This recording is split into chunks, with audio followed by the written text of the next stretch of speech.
Hello, everyone. My name is Paul James, and my colleague is Mwangs Masi, and we're here to present our project by the name of CropIntel CAS Technical, known as the Contrastive Attention-Based Knowledge Distillation for Coffee Yield Prediction using capsule neural networks. And without wasting any time, we all know that from back then, coffee is known to be one of Uganda's highly exported crops, as we can all see from the graph, which was extracted from the Uganda Coffee Development Authority, and is showing us that it is showing us the quantity of coffee that has been exported, and the red shows the amount that was gained based on the period allocated. The map of Uganda, as we are seeing it, is highlighting some red and blue, which represent the Arabico and Robusta coffee, respectively. Well, given an example, uh, the picture we are seeing, which is Chaglani Coffee Limited Farmers. Well, Chaglani is an entrepreneur who actually goes ahead to buy coffee from local farmers and then processes them and sells uh, to the end users. And on this case, as we are seeing this graph which was extracted, it is that was the method which was initially used to estimate the amount of coffee that was uh, to be sold within the garden, which was actually not effective. It was inefficient and it lacked standardization. Therefore, we decided to come in with a project that will actually tell us, that will predict directly from the tree or copy plan in advance, so that we can easily allocate resources accordingly to those to the areas where need be, basing on uh, the good results that we get from the trees. Now, our project objectives, we have actually we developed a machine learning model with at least 70% accuracy to predict coffee yield based on the coffee plant image that we actually upload to it. And as we are seeing from the UI there, it is showing us that we have uploaded an image and it gave us the results after analyzing, counting the coffee shares and converting them to kilograms. And that is what we wanted. That is actually the real time insight to farmers for better decision making. In this case, a farmer can make decisions on where to allocate resources based on that image there. And then we actually, as we can see, that the interface is user friendly and it can easily be used by farmers. And in this case, we are going to improve accuracy and interpretability of predictions using the explainable AI. We use Lime and other things. Our solution overview included we use external or public data set, but we also added our own annotations to that data set. And then after annotating, we exported the data set in terms of YOLO darknet. So the YOLO darknet gave us the data, yum, data.yum, which included 4 classes, that is for unripe, ripening, ripe, and we also dealt with the coffee trees in this case. So it counted for unripe, it gave us a total instance which were annotated, and then for ripening, it also gave us as we can see there. So what we did, our data collection, we actually partially annotated it, as I already said, and we made sure that each image size is 10 MBs to 12 MBs with a dimension of 4,000 to times 3,200 pixels, and resolution is 72, which is not actually that good, but our resolution range from 72 up to 300. So what else? We did data cleaning by removing the duplicate and blurry images. That is to avoid noise in this case. And then we did the data argumentation. Well, this was the RoboFlow that we used to annotate our data set. And after that, we ran that RoboFlow to see the instances whereby we need to talk about, like, for example, we had to see the train images, and it shows that our train images were above 200, and then our valid images, in this case, were also above 50, and we have less than 50 test images, the images that we use for testing directly. And um, without wasting any time, let's go to models. Yeah, these are the models we use. We actually, when we import it, we train YOLO V8 model, and then we use YOLO V8 model to train the rest of the models because we are dealing with object detection in this case. And then there's which we use to train the regression model in the first place.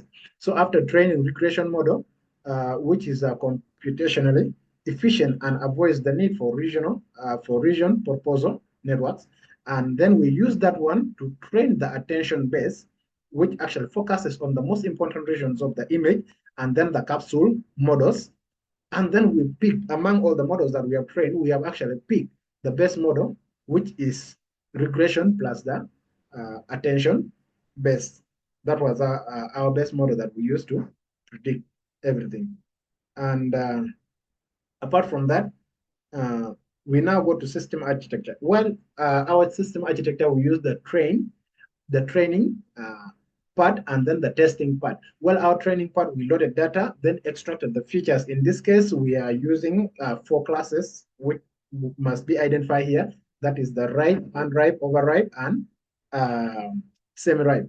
So when we extracted those features, then we train the model based on those features so that when we upload an image, it is going to detect only those features from the image that we have uploaded, and then it evaluates.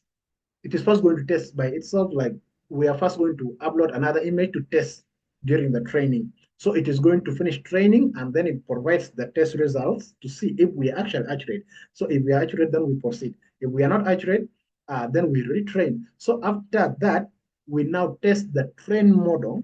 And how do we test it? It is almost the same way. That is uploading the data, extract the features still, and then we predict uh, using the train model. Then we get the evaluations. That is actually more of our system architecture. And then finally, implementation details. Well, our implementation details, we use, let's talk of the language that we use. We have actually used Python with a lot of libraries, which is TensorFlow, Open Computer Vision, and then there's a Matplotlib, and then we have Lime, which is local interpretable model, agonistic explanations. And then we also use Keras, somewhere we use uh, Skidland, and then we use Flask for as our API, and alongside our API design, or let me say UI design, we actually use HTML within the Flask. And then the platform that we use mostly was Google Colab, and then other platforms that we are actually using, like we have used a lot of platforms in this case, like for example, Overleaf also was among the platforms that we use, but we use that, but in mostly we use Google Colab. Thank you. Let me invite my colleague to proceed from there.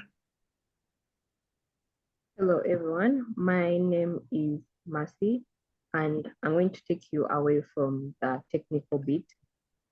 So when we look at our results, before we concluded about our best model, we had different results from the different models. The top one being the attention-based results, then the CNN results at the bottom, then the confusion matrix for the CNN. As we can all see, the attention-based graphs are more promising. So our impact of the CropIntel cast is through food security. And with the food security, we are contributing to zero hunger. Our impact does not also just end on the yield numbers. It's a catalyst for digital skill development among the farmers, and it also contributes to SDG 9, which is industry and innovation and the infrastructure. Our product presents a novel idea of attention-based being combined with yellow V8 for data for the cherry detection and classification. And also the formula that we used is also a novel formula. And some of the copyrighted assets that we used include the Flask API, the HTML, the UI design, and we hope to have our trademark licensed.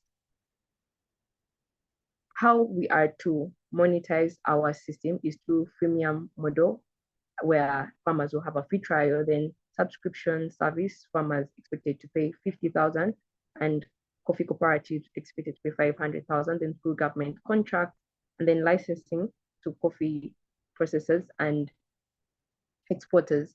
And how we plan to reach out to different people is through scaling through the different coffee cooperative associations and the different technology companies, as you can see.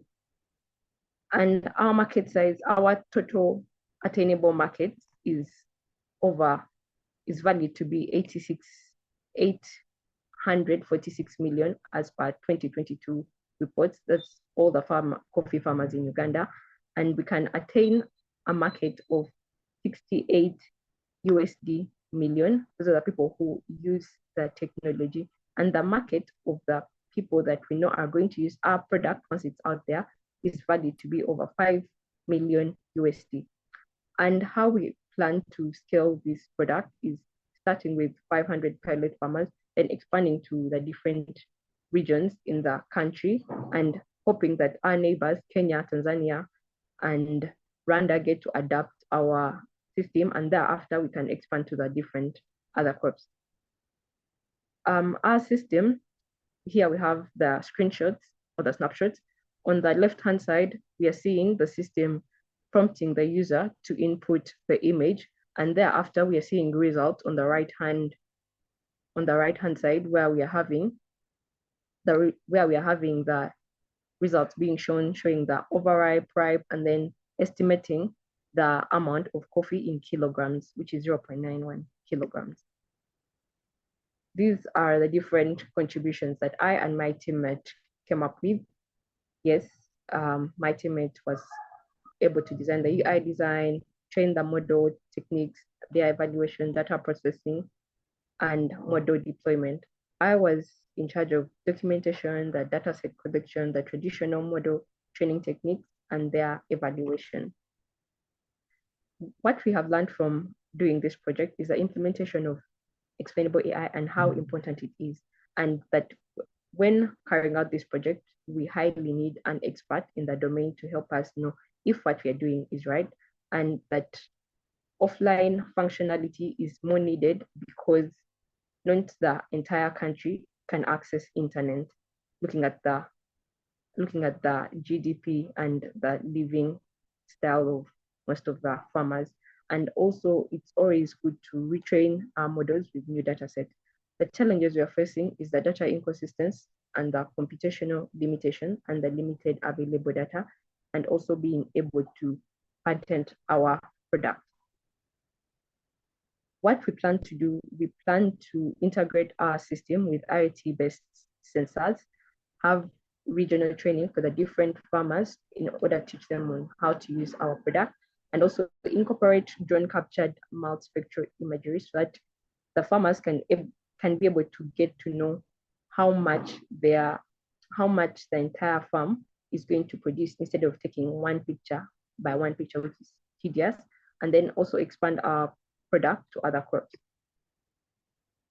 We believe that CropIntel is a very good product, and with that, it can help reduce the burden that farmers face.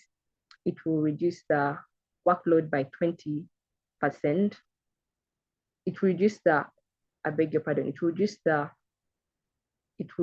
the working hours by 20 plus hours, and it will be having accuracy of over 80%. So we are here to request for your investment in our project so that we bring out the agriculture sector in Uganda.